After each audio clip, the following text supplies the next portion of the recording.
Hello and welcome to News9 Plus show on the world's first news and current affairs OTT platform, News9 Plus. In yet another horrific terror attack on Thursday evening, 2 Indian Army soldiers were killed in action along with 2 porters when terrorists attacked an army vehicle in North Kashmir's Baramulla district. Massive search operations are currently underway to nab the terrorists. Authorities have suspended the gondola cable car service for tourists in Gulmarg as the search operations continue even as we speak right now. This attack comes merely days after the terror attack in Ganderbal of central Kashmir, where 7 innocent civilians working on a connectivity project, a tunnel, were mercilessly killed as well. A migrant worker was also attacked and injured in Tral of South Kashmir yesterday, but survived. Now the questions that we are asking on the News9 Plus show tonight. Is this the return of the most brutal form of Pakistan-sponsored terrorism in Kashmir 5 years after the Article 370 nullification? Is the Pakistan deep state carefully targeting connectivity projects and tourist hotspots to target economic activity in Jammu and Kashmir, which has seen an increase over the last few years? And how will India now calibrate its response militarily to Pakistan-sponsored terrorism, not just in the Jammu region, but now also a revival of sorts happening in the Kashmir Valley? Joining me to discuss this and a lot more, General Adha Hasnain, former GOC of the 15 Corps, also member of the NDMA. We also have senior journalist Ahmed Ali Fayaz joining us, and Dr. Ajit Singh, senior fellow of the Institute of Conflict Management.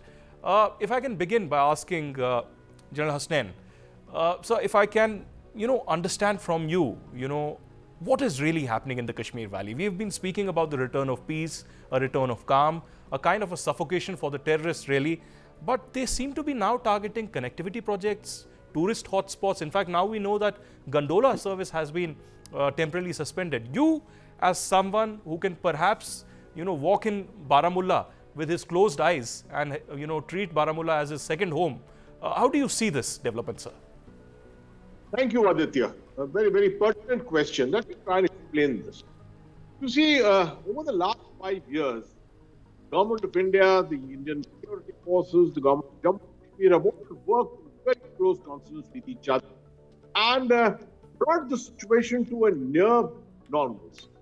The number of networks have been neutralized here, and the capability of Pakistan to be able to calibrate, carry out big acts of terror here has been reduced to a very great extent.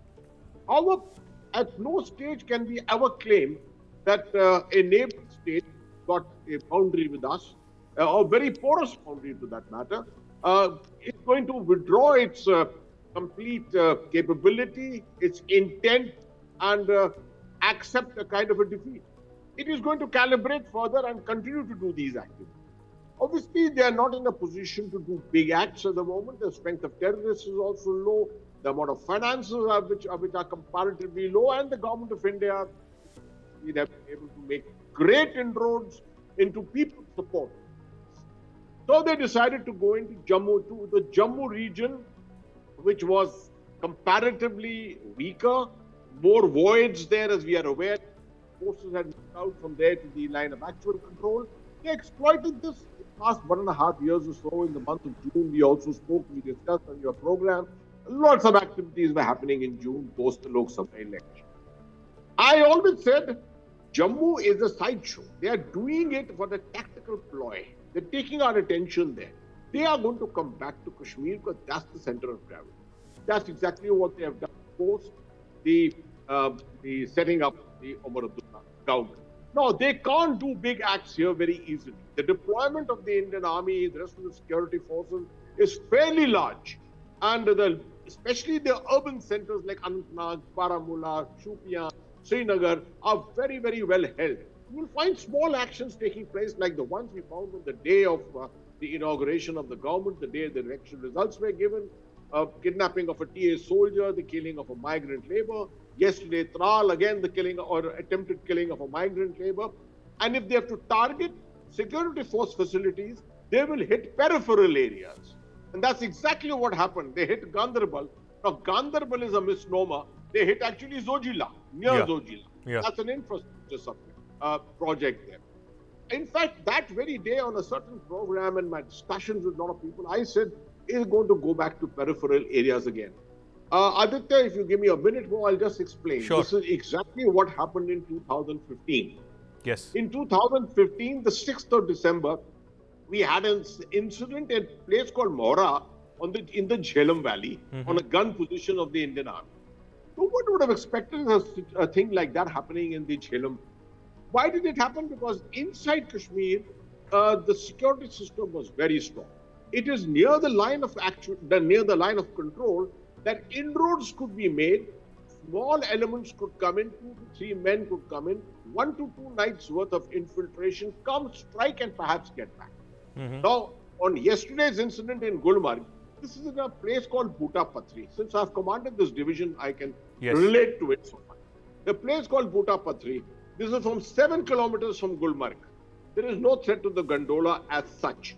It was primarily to target a military facility. There's a camp there, and there is a winding road from there which goes to the line of control.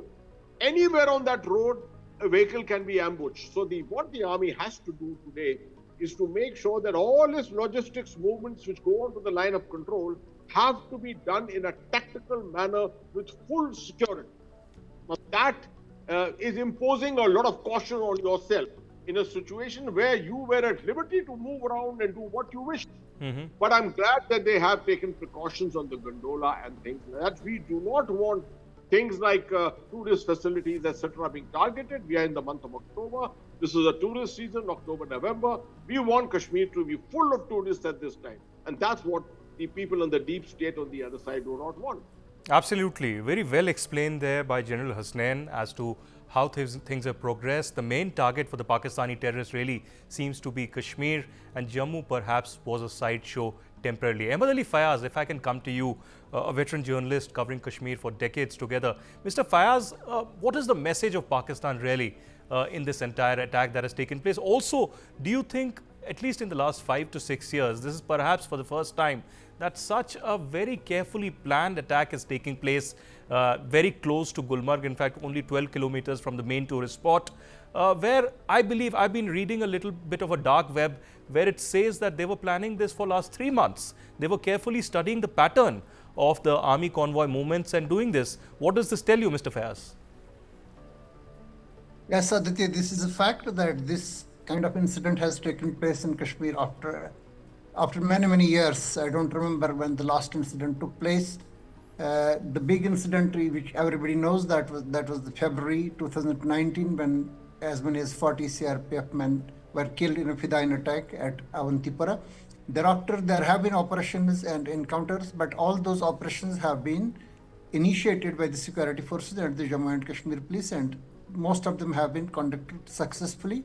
It were the terrorists and other people who suffered the casualties. Sometimes there were casualties on the other side also, but most of the casualties were suffered by the militants themselves. So many incidents were not as you said, and General Hassan also referred to some incidents, the kidnapping of a soldier last week in Kokarnag area, and thereafter 2 more sporadic incidents of attacks on civilians, non-local laborers. Such kind of attacks have been happening in Kashmir, but these 2 particular incidents, the Gagangir as well as this Bhuta Patri, these are significant in the sense that in our memory, in the last 10-15 years, no such attack has taken place in Kashmir. They started it with the Prime Minister's swearing in on 9th of June with their attack on the Shiv Khodi pilgrims in Jammu.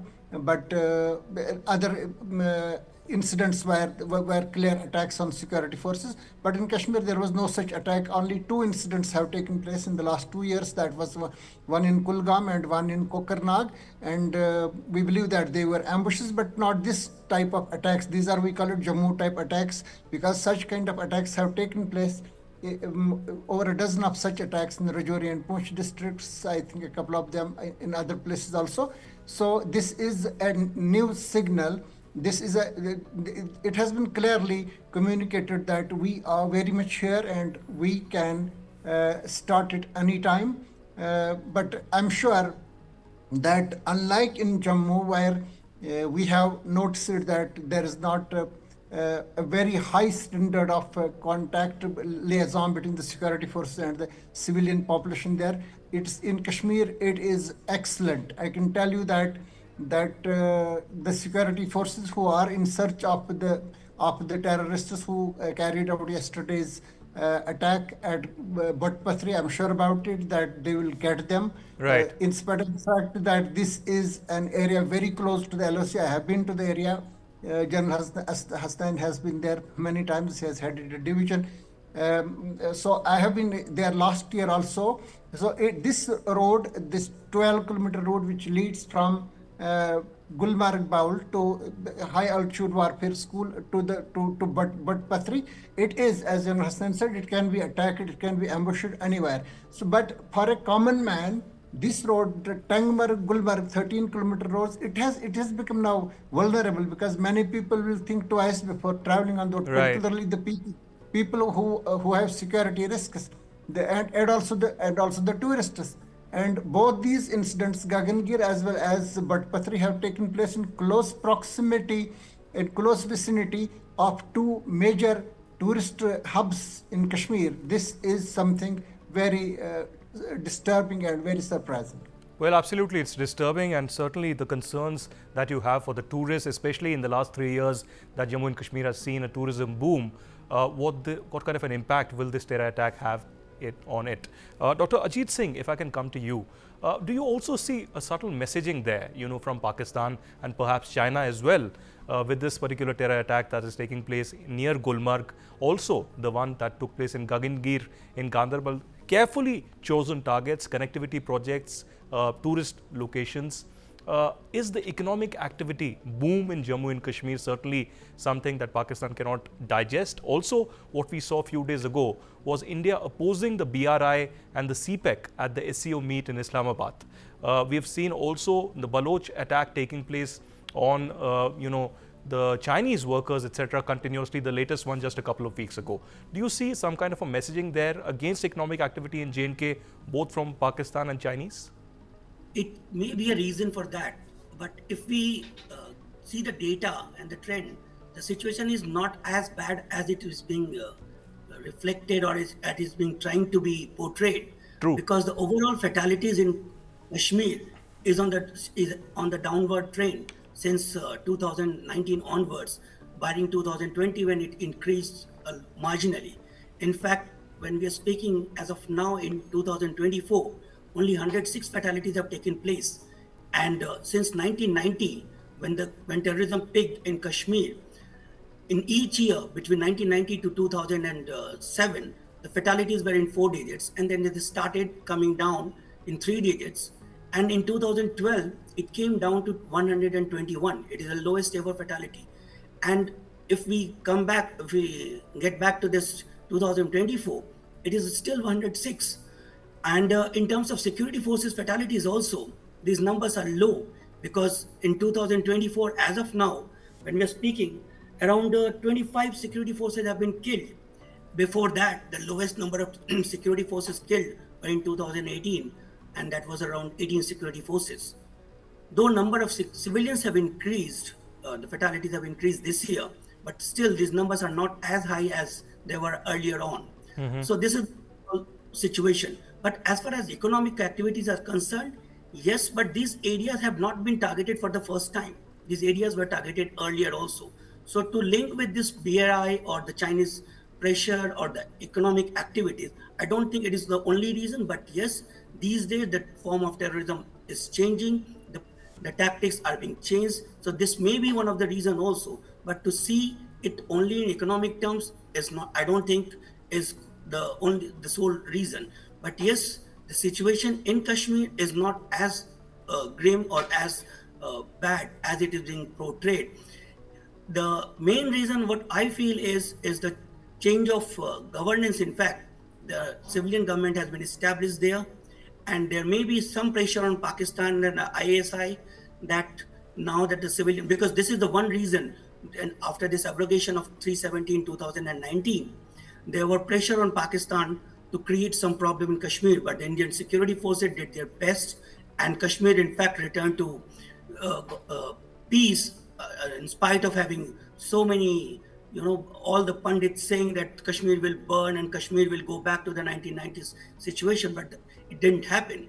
Now that, and even the elections, the Lok Sabha elections earlier and this time, the assembly elections were held so peacefully that the people sitting in Pakistan are very much perturbed. And these incidents may be the reflection of that worriedness and that discomfort in the ISI and the deep state that these incidents are taking place. But what I believe is that the kind of control the security forces have on the ground is not going to let them do all these activities for a longer period, because the entire leadership of the terror groups, the major terror groups, have been decimated. There are no none of the long-serving commanders are surviving now. Any commander who is coming now are being decimated I think in months, or maximum in 4 months, 5 months, 6 months. So in this situation, I don't think that there is going to be any adverse impact on the security situation in Kashmir. Fair enough. Even as we speak, unfortunately, the death toll has increased now. One more soldier has been killed in action. That's what we are hearing. 3 Indian Army soldiers and 2 porters now in the Gulmarg attack. But General Hasnain, I have a 2-part question for you. One, how do you see the response now? Of course, there are massive search operations, and Ahmed Ali Fayaz also mentioned on how civilians and perhaps sources of the Indian Army, that is from the civilian population, will be certainly helping the army to nab these terrorists. But I was reading the Rising Kashmir newspaper this morning. It also mentioned that the overall tourism figures have surpassed 2.6 million. This also includes more than 35,000 foreign tourists. This is only the figure from 1st of January this year to the 30th of September. So that clearly also indicates how well the economic activity really is happening in this particular area. But how do you sense the road ahead for the Government of India, and particularly for the national security apparatus when it comes to these continuous terror attacks, mainly the migrant workers, connectivity projects, anybody from outside apart from military are the primary targets? See, Aditya, it would be very insensitive on my part to say that the number of casualties is so much lesser than what it was before. Sure. But I still believe the death of a single Indian soldier is something which is not acceptable to me. And that is what my whole analysis is always based upon. I agree that the situation in the valley is not of major concern. These are sporadic incidents. I am from that generation when I was handling 14 to 15 encounters in one afternoon. Right. Today, if you have an encounter in 2 months or 3 months, you consider yourself professionally, something good has happened, right? So, yes, the situation has improved tremendously. There's no doubt about it. But I would only like to draw one small aspect of attention here. We should also look at the ratio of how many soldiers we have lost compared to the number of terrorists we have killed. The ratio. I have not got the figures with me at the moment. But in the past, we had figures of, for every soldier we lost, we had 9 terrorists killed, 8 terrorists killed. In the year 2017, we came down at one stage to 1:1, which was a very, very worrying kind of a situation. Today, in the Jammu sector, particularly the last 3-4 months, it's not been a very good situation. We've lost a large number of soldiers and we've not been able to eliminate terrorists. So many times when you're looking at terrorism and counter-terrorism, you judge it from this angle also. And this always happens when I assess that when terrorism is coming to an end state, this is the time when all this kind of thing happens. Because you're hunting for the last terrorist, you're going after him energetically, you do suffer more casualties and you kill far lesser terrorists. So that starts worrying the state, it starts worrying everyone.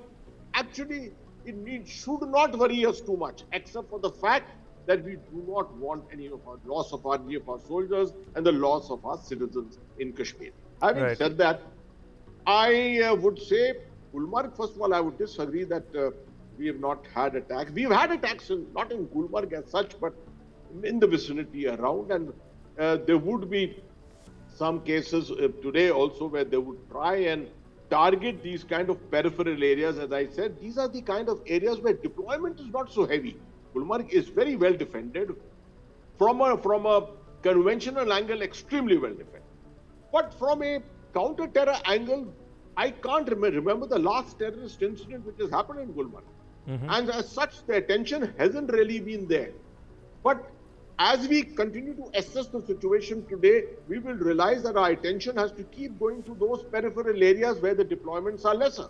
Right. For example, nothing has happened in Kupwara for quite some time. I would be paying attention to a lot of attention to the line of control in the Kupwara area, in the Tangdhar area, in the Uri area, and places like that. Because most of the activities have been in the central Kashmir. And that through sporadic incidents against a single terrorist or against a migrant labor or something like that which has happened. I suspect that before the winter closes, there will be one or two attempts from the other side to try and perhaps hit us across the line of control. Now, that's a very dangerous situation because things, in that case, you know, terrorists who come in, they try and calibrate to try and get one or two soldiers or something across the line of control. They can end up perhaps having many more casualties. There could be a large number of soldiers killed and a large number of terrorists killed. And that can up the temperatures on the line of control hugely when things go out of control. I only hope that that kind of a situation does not come. Right. But we need to be fully prepared for this. Well, certainly this is a serious concern, and I'm sure the Indian Army and the other security forces are very much in operation, ready, and perhaps will counter any kind of an eventuality. But General Hussain, we have this Kashmiri saying, "Anyam soy, vavum soy, lajam soy pansi." That means that you reap what you sow. And I should mention here, just 12 hours back, there's been a major terror attack in Pakistan as well, in Dera Ismail Khan, in which 11 Frontier Corps Pakistani soldiers have been killed, and there are close to 7 to 20 who have been injured. So I don't know what Pakistan really is achieving out of what they are doing. But Ahmed Ali Fayaz, last comment to you. On the overall political situation also, Umar Abdullah returning to power, and then again these terror attacks increasing. What would be the priority, you would say, for the government of India and the local government of Umar Abdullah? Do you see more coordination happening between centre and, of course, the state government, the UT government? Because if there is a hurdle, if there is a gap, if there is a confrontation, that could perhaps lead to gaps that could be in the advantage of the terrorists and their adversaries. So yesterday's meetings with the Prime Minister, the Defence Minister, and day before yesterday the Home Minister, do you see a well coordination of the UT administration led by Umar Abdullah and the central government? Yes, this camaraderie has begun at a very positive note. Mr. Umar Abdullah, who is now Chief Minister, he went to Delhi. After a lot of politics, there have been two elections, bitterly contested elections between the National Conference and the BJP, counter allegations and allegations and counter allegations against individuals and the parties. That all is now over. It's the time that there has to be a coordination between the Union Territory government and the central government. As of now, as everybody knows, that it's the government of India which is holding the control of the Home Department, entire Jammu and Kashmir police, and the security forces which were already under their control. So there is no substitute, no alternative to it. This coordination has to be built up. There must be total support from the from Government of India. There has to be a coordination between the Minister of Home Affairs and the Minister of Defence and the central and state agencies. This is the time that they cannot play politics against each other. This is the time that they must come and they must also leave no stone unturned to boost tourism and trade in Kashmir. That is very important. It's clear that these attacks are on Kashmir's peace, on Kashmir's trade and tourism, because I have mentioned the two spots. These are the tourist hubs, Sonmarg as well as Gulmarg. So the government of India must give complete reassurance to the tourists who are visiting Kashmir. I have apprehensions that some people can go for cancellations. I have been receiving calls since the first attack which happened at Gagangir from some hoteliers and the people who are associated with the tourism industry. Right. Some people have cancelled their bookings, but there has to be complete reassurance from the UT administration, from the government of India, and particularly the routes, particularly this Pahalgam, this Anantnag Pahalgam route, as Tangmarg and Gulmarg route. Fair enough. There has to be reinforced on it, and there has to be better coordination between the agencies. That's very important. I don't think that this is the time that there should be any politics. There are some people who have lost to the elections, and they are leaving no stone unturned to create a wedge between the center and the UT administration, and they're doing all that. But this is the time that the Chief Minister and the Prime Minister, Home Minister, Defense Minister, they all must show Absolutely. Maturity, and it is a very positive sign that Mr. Amar Abdullah has gone to Delhi. He has met Prime Minister and all these ministers there at a very cordial note, at a very positive note. These are good indications. Fair enough. I'm out of time, I'm afraid, but we will get you back, Dr. Ajit Singh, Ahmed Ali Fayaz and General Hussain. Always a pleasure to have you for your valuable comments. Certainly, the latest terror attacks in the Kashmir Valley are a wake-up call, and certainly something isn't well in the Kashmir Valley, with several casualties being reported both in Ganderbal and in Baramulla. Certainly something that we'll keep our eyes on. Thanks for watching. In a major expose, Canada's Globe and Mail revealed that Canada's NSA, National Security Advisor, and the Deputy Foreign Minister leaked classified information and sensitive intelligence on India to the American newspaper Washington Post days before the Indian NSA met his Canadian counterpart in Singapore amid the diplomatic standoff. Meanwhile, India's High Commissioner to Canada, Sanjay Kumar Verma, who was recalled recently, has said that India was backstabbed and treated in a most unprofessional manner by a country that is supposed to be a friendly democracy. Verma also said that a handful of supporters of the Khalistan have turned the ideology into a criminal enterprise, which indulges in a range of activities such as gang running and human trafficking, and yet the Canadian authorities turn a blind eye because they comprise a vocal electoral bank for local politicians. We also know now that Canadian and American Khalistani terrorists Gurpatwant Singh Pannu, who has been charged under the UAPA in New Delhi, has issued a fresh threat against India's High Commissioner to Canada, Sanjay Verma. Verma currently is in Delhi under security protection of the Delhi police. Pannu has also announced a major cash reward for Verma's location and travel details under the CIA watch. Pannu, in fact, has also threatened travelers who board Air India and other aircrafts between India and Canada. This brings us to the question that we are asking on the News9 Plus show tonight. Is Justin Trudeau's ego and myopic vision hampering India-Canada diplomatic ties? Will Canada act against the Khalistani terrorists and gangsters of the Lawrence Bishnoi gang? And finally, who will protect Indian diaspora and the Sikh community from the Khalistani extremists in Canada? Joining me on the debate this evening, Sameer Kaushal, senior journalist, joining us direct from Canada. We also have Ambassador Prabhu Dayal joining us, former Indian diplomat, and Adit Kothari, expert on foreign affairs. Sameer, if I can come directly to you. You know, this has snowballed into a major controversy, the entire selective leaks of sensitive documentation. We saw you also reporting about the Conservative MP, tearing into the Justin Trudeau government about the leaks that have happened. We've seen major reportage by the Canadian media also of why these selective leaks have happened. The question is not just about the leaks, also the timing of these leaks days before Ajit Doval met his counterpart in Singapore. What kind of messaging is Canada really doing? It has a preconceived notion. Its plan is very much clear against India, but wants to give an impression that it is sharing any evidence while it hasn't. Thank you so much, Aditya, for taking me into your show. So first of all, let me just be clear with one thing, that it's not that Canada or Canadians are against India or against India's policies. It's a leader, it's one leader or his policies, his desperation to put India into a corner, that is Mr. Justin Trudeau, the Prime Minister of Canada for now. The reason behind that is we all know that Justin Trudeau's popularity is plummeting day by day. Right now, he's 20% behind his opponent, the official opposition leader, Pierre Poilievre.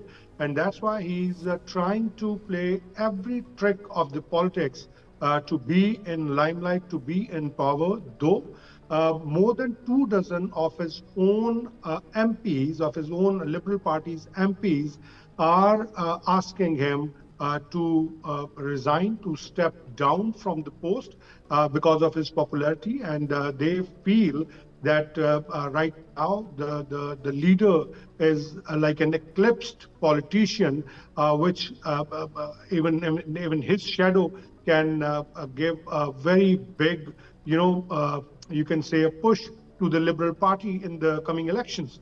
But on the other side, I was going through the interview of recalled a High Commissioner from Canada, Mr. Sanjay Kumar Verma. He gave his interview to one of the news agencies in India, and he said the same thing, that it's not the Canada which is against working against India.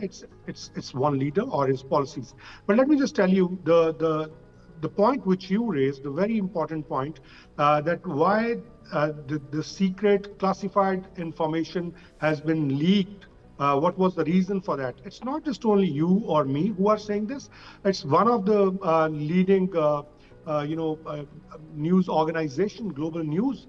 Their very senior correspondent, Mercedes Stephenson, she even wrote on her social media, where she, replying to one of the American journalists, and categorically, I'm quote unquote reading her tweet, where she is saying that I wouldn't call senior national officials who were dispatched and sanctions to brief a foreign media outlet outing sources.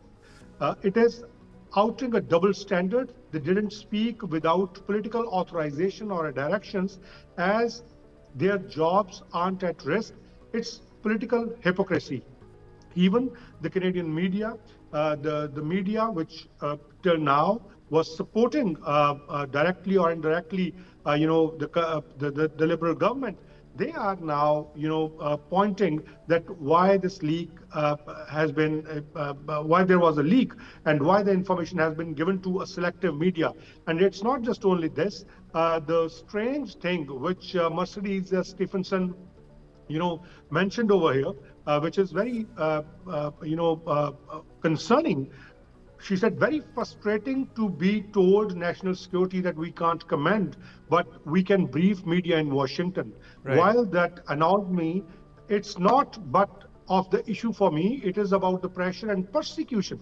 You just focus on these words, which Mercedes Stephenson, the senior Canadian journalist, writing on a wall, she said, it's about the pressure and the persecution with threat of prosecution. Right. I have seen with absurd when it's not a PMO brainchild, and then this like pick a lane. So journalists are talking about this. Journalists are frustrated with this, that why there has been this kind of leak. And as you said categorically, that Michael Chong, the member of parliamentarian, Mr. Chong and his family has been, target by the CCP, the China's government, Right. For the foreign interference. And he categorically mentioned this in the House of Commons when Mr. Justin Trudeau pinpoint his leader, the official opposition leader, Pierre Poilievre, that why he's not getting the security clearance to read the confidential information. Fair enough, Samir. I'll come back to you. Very important points there about the entire controversy with the selective classified leaks happening in Canada by the Justin Trudeau government. Ambassador Prabhudayal, how do you infer, how do you see this kind of a development? Do you think that Justin Trudeau, because of his ego, because of his myopic vision, because of his lack of understanding of diplomacy with India and importance of India, has compromised completely, has made up its mind that until the elections at least, if not more, he does not care about the diplomatic ties with India. He does not care about the Indo-Pacific. He does not care about trade ties with Indians or the large Indian diaspora in Canada. He will go on a warpath with India. He will go to appease the Khalistani extremists. And he also does not care about the gangland violence that is taking place in their own backyard. Well, thanks for having me on your show.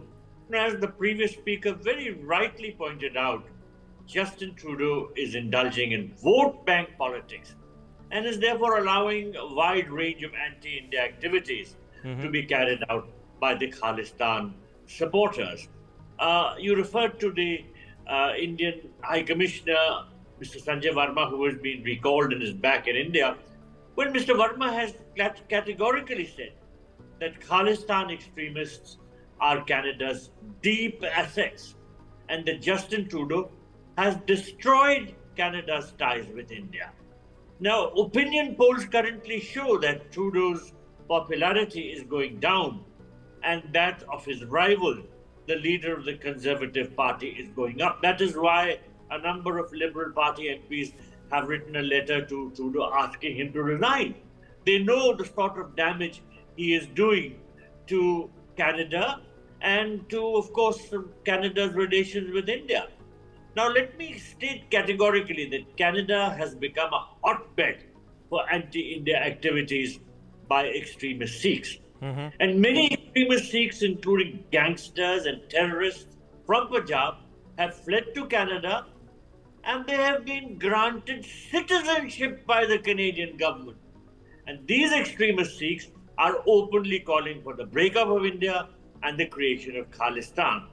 Let me mention that such extremist Sikhs have also attacked the Indian High Commission in Ottawa, and they have put up posters calling for the assassination of Indian diplomats, including the High Commissioner.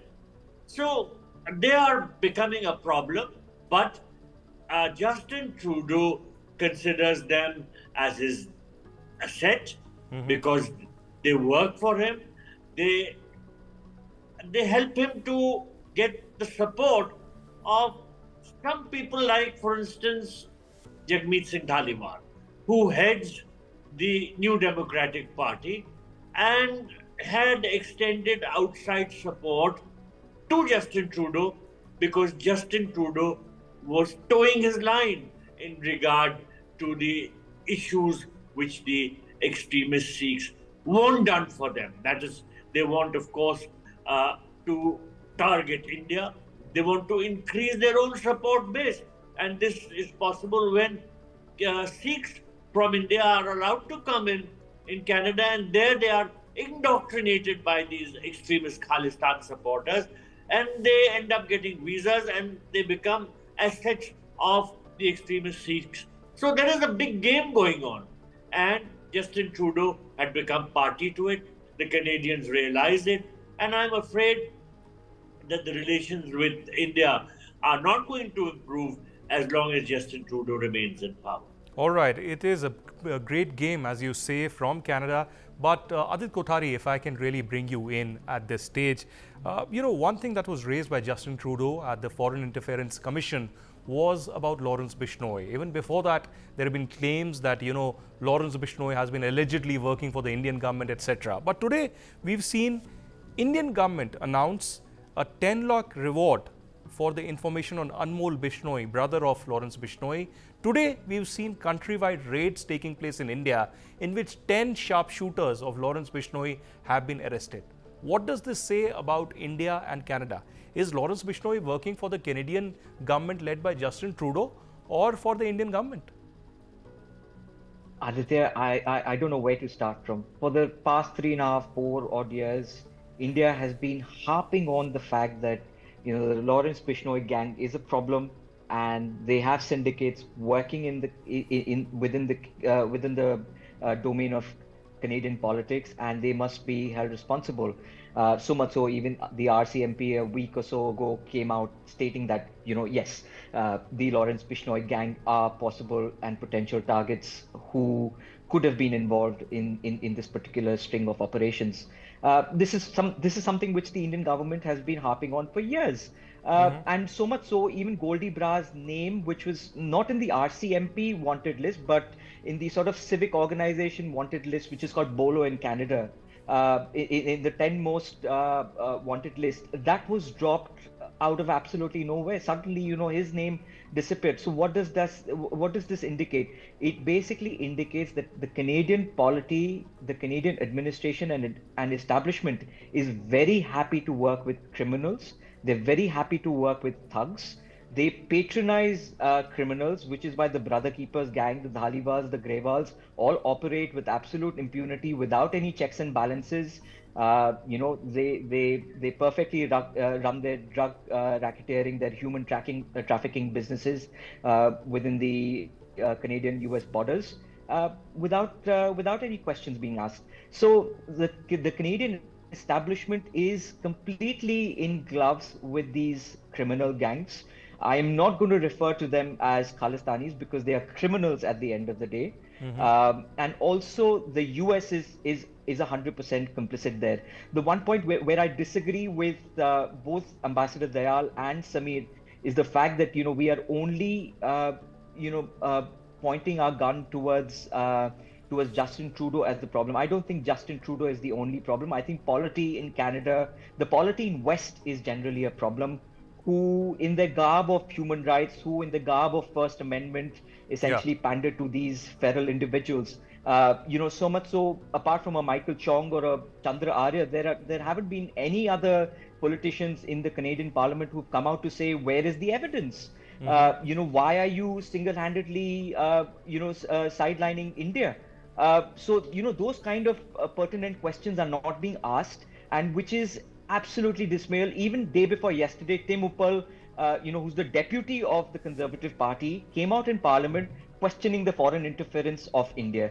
So, this sort of politics need to be called out. The politics of India cannot be allowed to be played in the West, and it's the Indian diaspora and the civic the civic bodies in general who need to build some sort of a consortium, some sort of a collective unity to come out and call this federal business out. No, Adit, I completely agree with you. In the larger arena, of course, the Western hypocrisy is certainly a problem. But in the Canadian context, I believe that the Khalistani problem is their own internal thing that they need to sort out. In fact, Chandra Arya, the member of parliament that you mentioned just about day before yesterday, in fact, mentioned in his speech that the Khalistani extremism is a Canadian problem and we have to deal with it. The RCMP, he mentioned, is acting, but I haven't seen any kind of action really taking place. But Samir Kaushal, very quickly, how do you analyze the road ahead? Of course, the diplomatic ties between India and Canada are at its worst. I personally, tracking foreign affairs, can tell you that this is even worse than Pakistan at this particular stage. But what is the immediate road ahead? Do you really feel that there will be a status quo until the elections really take place, if there are early elections, or do you think that there will be more significant steps taken by the Trudeau government and perhaps a counter reaction by India? There are a few things. One thing which I just want to add from the previous speaker's information, that Goldie Berard, Stinder Pal Singh Goldie Berard, was on RCMP's top 25 most wanted list. I think 2 years or 1 or 2 years back. He was on the most wanted list. Right now, he's not on that list. I'm not very much sure about his whereabouts, where he is, why they took him out from that list. It was in the Bolo program as well, but Bolo is be on lookout program. But right now, I'm not very much sure why they pull him out from that list. As far as the second thing is concerned, there is a foreign interference inquiry going on in Canada, and China was the central point of that interference. And what sane minds are thinking that India's name has been pushed into that, or just to mild the focus on or to distract the focus from the government of China. But at the same time, foreign interference is happening in Canada, and it's not just only one country. There are so many other countries' name has been come into that, in those reports. Even Pakistan's name is coming in that report as well.